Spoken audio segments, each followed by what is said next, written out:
Otep à tous, bien-aimés frères et sœurs. Il y a des gens qui disent que aide-toi, le ciel t'aidera. Vous devrez d'abord démontrer que vous avez la volonté de vous en sortir pour que des hommes et des femmes de bonne foi puissent venir vous assister. Mais tant que vous êtes là, vous voulez vous demander l'aumône, eh bien, ce seront seulement ceux qui ont des intérêts à vous voir couler qui viendront vous tendre la main. Depuis que, et tout de suite après que le Mali, le Niger et le Burkina Faso sont sortis de la CEDEAO, les pays comme la Chine, la Russie et même le Qatar ont décidé d'investir à hauteur d'1,150 milliard pour soutenir la guerre contre le terrorisme au Mali. Vous voyez? Ça veut dire quoi? Ça veut dire que le développement, c'est d'abord nous-mêmes. C'est nous qui devrons accepter, nous engager pour le développement. Prenez le cas de l'Union africaine. Elle est financée à 80% par les pays européens. Mais comment l'Union africaine peut décider, peut vouloir se développer comme ça? Il ne faut même pas se leurrer, il n'y aura pas de développement dans de telles circonstances. Il n'y en aura pas. Le développement, c'est d'abord un état d'esprit. Le développement, c'est d'abord une mentalité. Le développement, c'est d'abord la volonté des États de pouvoir aller de l'avant. Le développement commence par un engagement personnel, interne, individuel, endogène, qui est caractérisé par la liaison entre un peuple et ses dirigeants. Nos dirigeants n'ont aucun contact avec le peuple. C'est pour ça qu'ils ont des difficultés. Vous voyez comment l'Afrique centrale, la CEMAC, ça fait plus de 10 ans qu'ils sont en train de réfléchir s'il faut sortir du franc CFA ou pas. Plus de 10 ans pour réfléchir. Mais c'est qu'ils ne sont pas intelligents. Si vous passez plus de 10 ans, toute cette masse-là, cette population-là, de plus de 300 millions d'habitants, vous n'êtes pas capable de trouver, de décider s'il faut sortir ou pas. Vous hésitez. Alors que vous savez très bien que c'est une monnaie coloniale. Comment vous pouvez vous développer comme ça? Aide-toi, le ciel t'aidera. Il faut être déterminé aussi par rapport à ces engagements.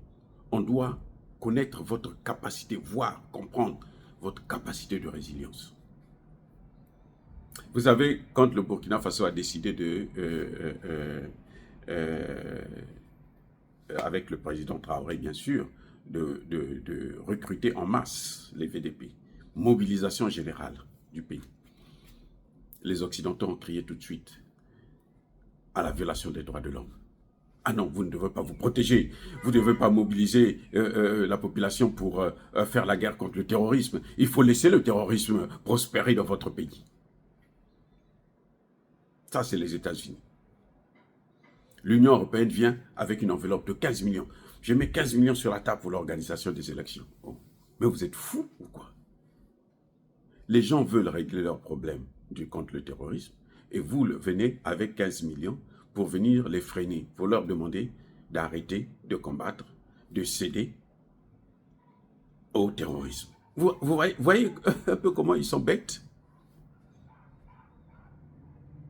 Et si le président Traoré s'était dit, bon, j'ai 15 millions, dans les 15 millions là, moi je peux empocher 5 millions, ouvrir un compte en Europe,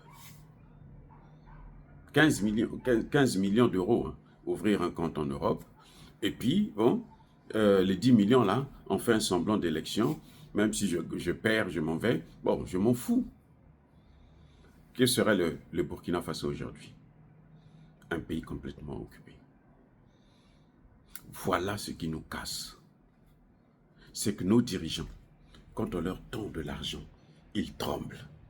Ils se mettent à genoux. Oh, à tendre les deux mains. Merci mon Dieu.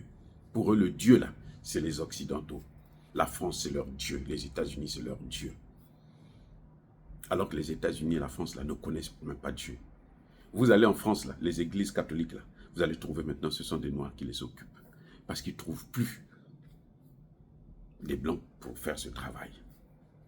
Ils sont plus. De plus en plus, ce sont les Noirs qui sont en train d'investir les églises. Ceux qui ont stoppé le pape, c'est l'église africaine. Bref, le développement, c'est d'abord un état d'esprit, une mentalité que nos dirigeants doivent adopter et qui doivent communiquer avec leur population de cette mentalité-là. Et l'AES est en train de nous donner un exemple, mais alors formidable. L'AES nous montre exactement ce qu'il faut faire pour aller de l'avant. L'AES est en train de nous montrer que nous avons tout dans nos mains. C'est à nous maintenant de savoir comment jouer avec. On ne doit pas s'occuper de ce que dit la France, de ce que disent les États-Unis. Ils ont toutes les associations. Ils mettent beaucoup d'argent pour des associations humanitaires en Afrique. Mais les Africains qui vivent chez eux là, ils les écrasent tous. Je dis bien, on les écrase tous. Il y a un noir américain, Bill Cosby, qui était devenu très riche, très très riche. Tout vieux, il est allé à l'école. Il a eu son doctorat à plus de 60 ans, 70 ans par là. Il a fini son doctorat. Et il enseignait maintenant aux Noirs comment il faut se comporter pour éviter de tomber dans des histoires de la drogue, pour que les policiers ne vous fassent pas des problèmes. Il a commencé à conscientiser la population noire ici aux États-Unis. Vous savez, on est allé chercher toute une lignée de femmes qui venaient l'accuser. Pour la plupart de l'Eucoderme. Non, il m'a violé. Non, il m'a harcelé. Non, il m'a ceci. Jusqu'à ce qu'on l'a mis en prison. Donc, on l'a éteint, on l'a arrêté net. Sur la base des droits de l'homme. Quand les États-Unis viennent aller bombarder la Libye, est-ce qu'ils avaient respecté les droits de l'homme? Ils n'avaient même pas l'autorisation du Conseil de sécurité de l'ONU. Parce que l'autorisation que le Conseil avait donnée, c'était pour protéger, créer un espace aérien de Benghazi, pas de toute la Libye, de Benghazi. Une seule ville. Et ils ont obtenu cette décision du Conseil de sécurité sur la base d'un mensonge. Ils ont manipulé un petit groupe qui s'est levé, Kadhafi, droits de l'homme, machin, tout ça là. Et puis ils ont dit, voilà, on a amplifié ça. C'est passé par toutes les chaînes de télévision qu'eux, ils ont l'habitude d'utiliser. Et puis, alors, ils vont au Conseil de sécurité. Et là, la Russie et la Chine ont fermé les yeux. Ils ont dit, ok, nous, on ne rentre pas dedans. Si vous voulez faire, allez-y. Mais le mandat était limité. Ils ont violé la résolution de l'ONU. Personne n'en parle, hein, jusqu'aujourd'hui. Ils ont violé littéralement la résolution de l'ONU. Pendant qu'ils sont en train de demander la résolution, là, hein, ils sont en train de solliciter une autorisation, tous les avions étaient déjà prêts autour de la Libye. Dès que la résolution a été signée, le même jour-là, dans la soirée, quelques heures plus tard, les bombardements ont commencé. Bien-aimés frères et sœurs, nous devons tirer les leçons. Et ils sont allés jusqu'à tuer Kadhafi. On apprend aujourd'hui que Kadhafi n'a pas été assassiné par des Libyens. Il a été assassiné par les services de renseignement français. De même que les mêmes services de renseignement français ont assassiné Idriss Déby Itno. Et maintenant, ils veulent en terminer avec le fils. Parce que le fils a l'air de vouloir changer de position. Ne leur donne pas ce qu'ils veulent. C'est-à-dire tout le Tchad pour faire la guerre contre le Niger. Mais le Tchad sait que s'il fait la guerre contre le Niger, mais il y aura la guerre aussi au Tchad. Et il ne va pas s'en sortir lui-même, le Tchadien. Les Tchadiens là vont mourir en masse. Voilà. Ils veulent nous embraser. Dieu merci que le Tchad n'a pas cédé. Mais là, c'était son succès Masra. Mais si succès Masra arrive, qu'est-ce qu'il va décider? Je n'en sais rien. Dire cela, c'est inciter à la haine ou à la violence. Non. Yaba colère vers ma lèvre. Encore une fois de plus, bien-aimés frères et sœurs, je persiste et je signe.